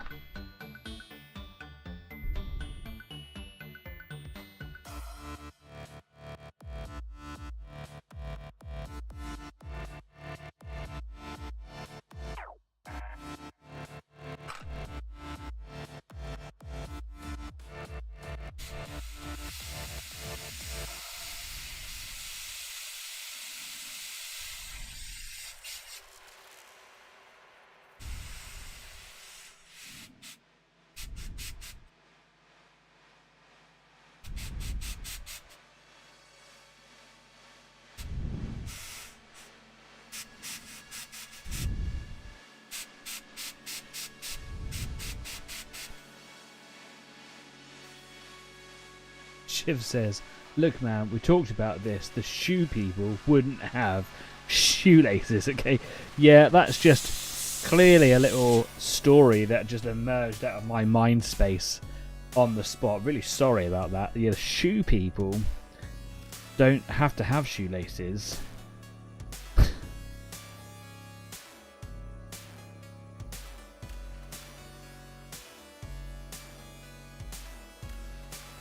So I'm just going to keep on going now until either the show runs out of time or I run out of paint. And basically I'm just going to try and explore colours of blue. I think I'm going to go more dark blue.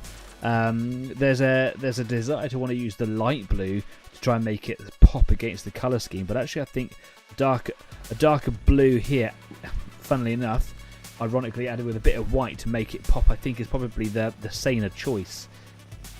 But yeah, the whole point of playing around with the different colours is to get an idea of what looks best. Now I'm going to struggle on the back here because there's lots of little spots of silver.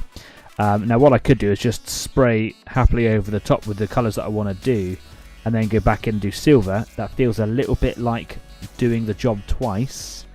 But if it looks really cool, I'm happy to do that, of course. What I'm going to try and do is see if I can mask off in a way that actually just saves me that trouble.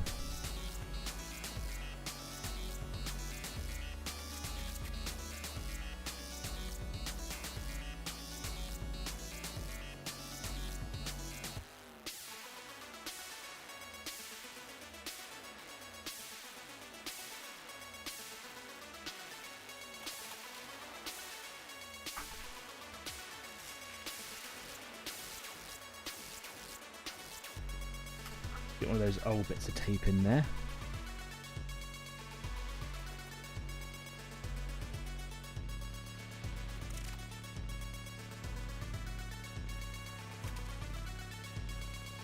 And I'm going to use one of the angle cut ends. And then I'll try and line it up on that silver square in there.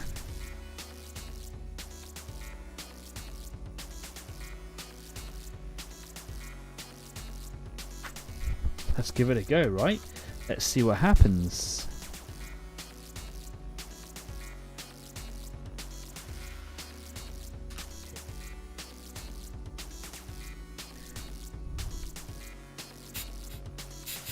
What's the worst that can happen? I get really upset, a bit pissed off, cry a little bit, wish I never did it, ruin everything.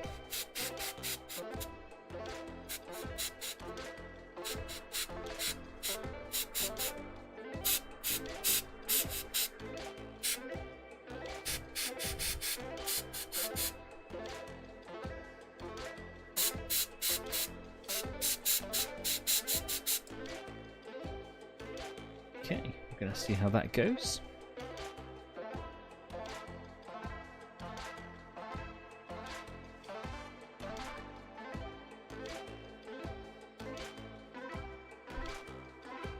Seems to have gone reasonably well. I will probably panel line that little square out a little bit later, but actually the effect in there's gone really well, and that's not something that I think I'm going to do on every little bit of silver. But it's nice to know that I can kind of cut in and around that area at the back there. That's come out quite nicely, isn't it? I like it.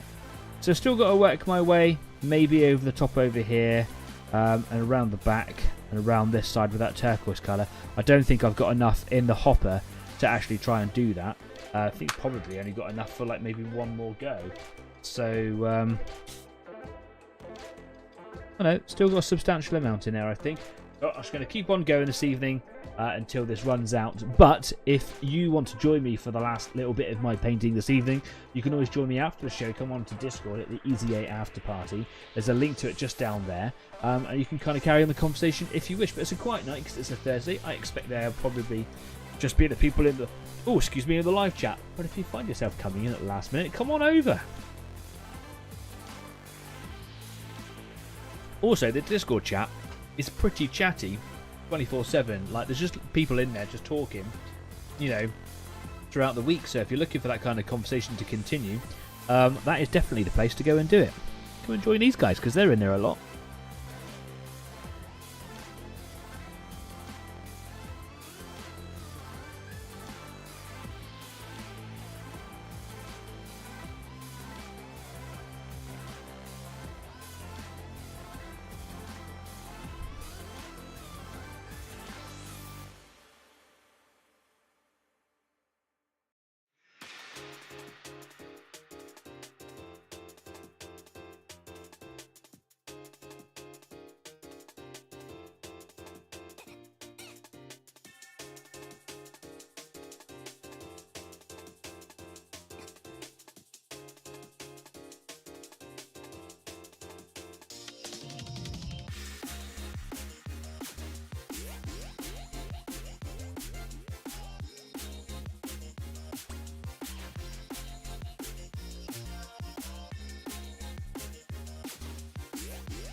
bit of a tough one to get into position, but here we go.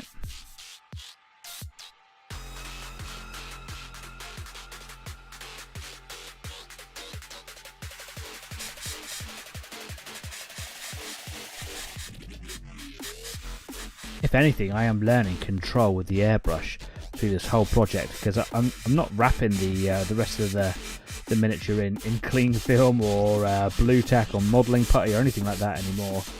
Did on the first go, if you remember, I wrapped cling film around the other side of the opposite leg. This is just teaching me control. Do get it wrong sometimes though. Nice to be humbled, but frustrating.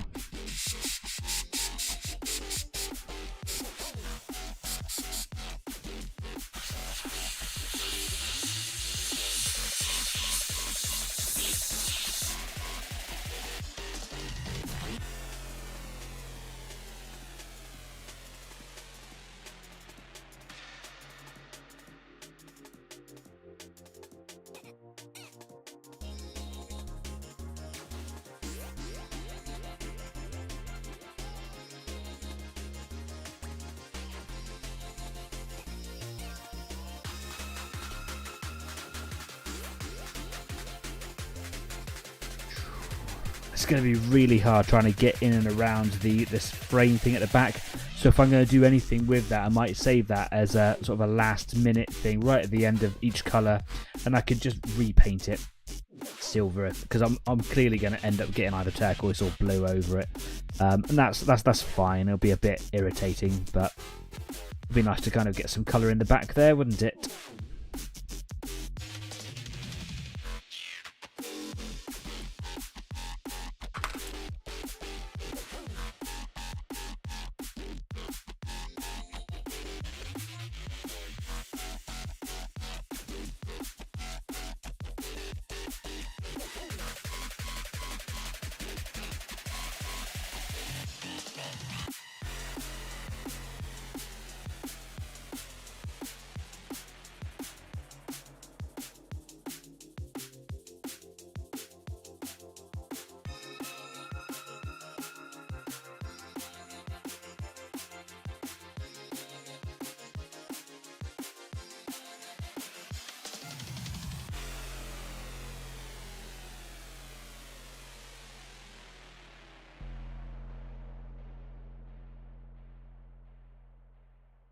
Picked a particularly difficult part of the landscape, little bit that sticks up, and it really is fighting against my tape. There we are. Get that sprayed as quick as I can. Don't have to worry about fighting it anymore.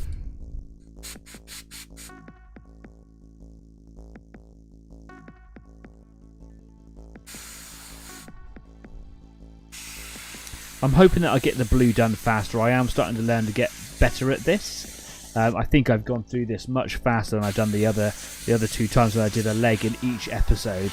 And I've done like the groin part of this, and I've done the whole cockpit section, really the whole torso section in this one episode. I think I'm faster at it, about making choices about where I get to kind of, you know, put the bits of, you know, the different patterns. So I hope I'm not on this bit for too long, because I know, like, even though it's a painting club and we come along to paint our stuff together for the sake of painting, still watching the same thing every week, I know it gets boring. You want to see me do something different, and that is fine. So I am trying my best to learn speed and precision at the same time. A little bit of overspray here, so that tells me that's where some blue is going to go later on. Yeah. I don't think it needs much more in this colour, to be honest with you. I might try and get like a big stripe or something down on top of there, something across the back here, and then maybe one that kind of goes from here and maybe under a little bit. So I'm going to carry that on over into Discord in a little bit, I think. I'm going to do an easy one now just to finish on, which I think will be here.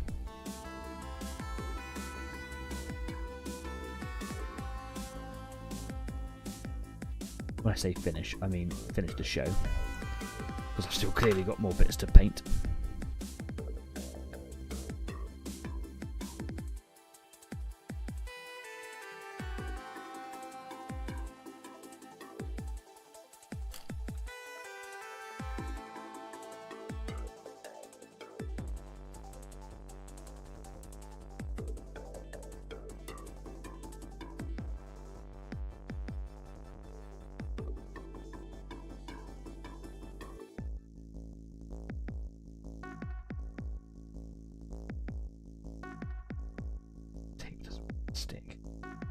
the miniature are embarrassing me in front of all my friends. Oh. Stick down.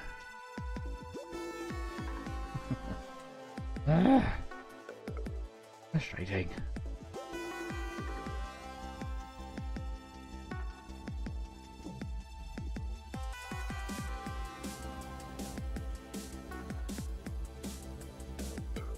Lovely. There we are. Cool. Crikey, that was like pulling teeth. Be very careful at not getting it on the front of that weapon box there, I think. Could probably be quite easy to do by accident.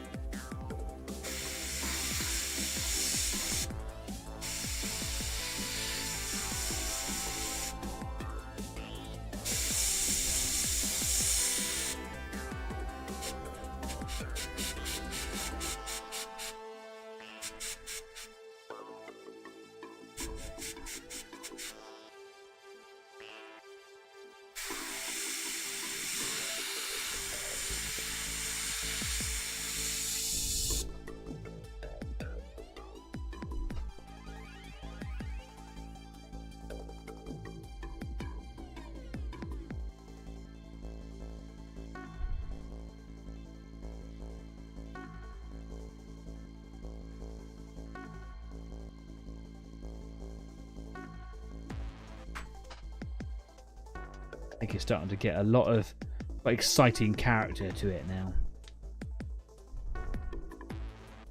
Starting to really look the part, isn't it? All the different types of turquoise all over him. Quite fun. One thing that I am looking to put a bit of research into is the colour of this little narc thing here. So the narc, can't quite remember what it stands for, but it is basically a passive missile that I think magnetizes or somehow adheres to an enemy target, and it just sends telemetry data back to all other friendly units, and also extends their radar, so you can track that unit if it's been beaconed essentially with this weapon, and it allows you to fire missiles indirectly at them. It helps lock on speed. It provides target data really quickly. It's quite tricky to use, but it's one of the reasons that I like this mech, because I like all that support stuff with it. Not a reliable coaster. Thank you very much. Cheers. Any other wrong answers for Narc? So yeah, I think it's got a specific colour. I don't know if that's like a missile end that sticks out or whatever, but on all the things I've seen, all the assets online, I seem to have like a particular colour on it. The same with like inside the laser barrels, like they're often like sort of a glowy blue thing, but quite low key. So that'll be fun to do. Yeah. Maybe like little lenses and things like that, because there's something just above the missiles here, the short range missile pods. There's like a little, what looks like a little lens in there. I can just play around with little extra details in there that'll just help make the face of the mech stand out a little bit more.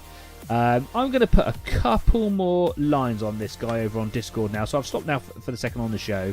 Put a couple more lines on here, but please do let me know what you think. If you like my mech so far, or if you don't like it, if you think of ways that you can improve it, or if you just think I've done a really rubbish job of it, please do come and let me know, because I value all of your input, and I would love to know your thoughts. Maybe you've thought of a way of doing something better. Maybe you just want to kind of insult my mech, and that is sad, but okay. But just generally give me your thoughts and views. So if you want to kind of talk about it on Facebook, you can over there. You can come talk to me about it on Discord as well. But also you can comment on this video. It takes a few hours for it to kind of finish being processed, and then you can hit me up in the comment section, and of course interacting with the videos in any way, liking them, subscribing to the show obviously, commenting in the live chat, and commenting on a video that's long been over are all great ways of affecting the algorithm. All hail the algorithm. And obviously we spread the name of EZ8 out to more people, and I'd love that. So yeah, shall we come away from here? It is a silly place. New aardvarks, reverse cars. Never avoid real cream. I'm going to think of something that's probably going to be extremely offensive, so I'll probably wait until we get over the Discord, because I don't know what comes out of here most of the time. Not a real cat. Thank you for the stream. You're absolutely welcome. And do you know what? Even though it's just been a couple of people here on a Thursday night, I'm putting this out there for everybody who wants to watch it back on the replay. Sorry it's not on a Friday, but, you know, holiday. I wanted to make sure that I kind of just checked in with you this week, make sure that we are still kind of getting that hobby time as well. So if you've been working on a project this evening, let me know. Either find me on Facebook, Discord, here on the comment section, whatever.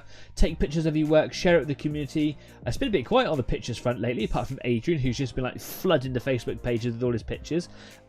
Take pictures, man. That's what it's all about. It's a community show, designed to kind of explore all of our works or whatever. So come and talk about it. Take pictures, have a chat rubbish, do whatever.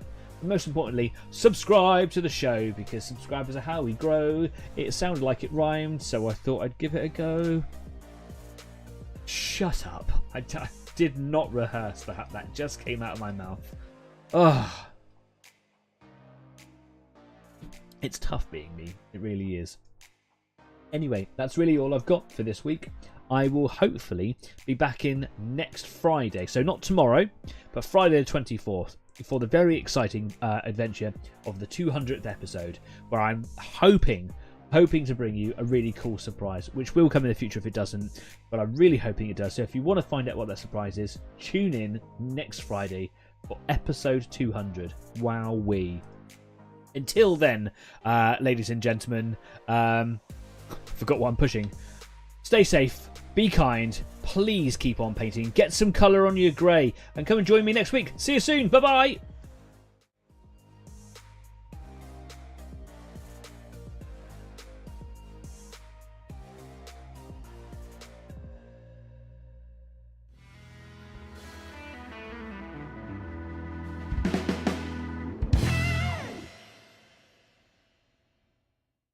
Still can't think of a wrong answer for knock. I just... Never anger Roger's creatures.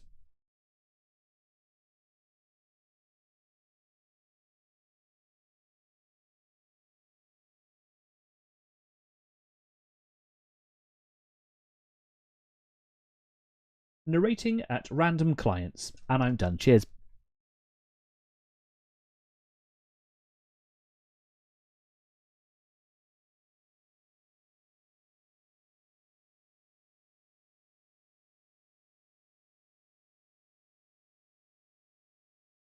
Nestling around rotten carcasses. Okay, now I'm done.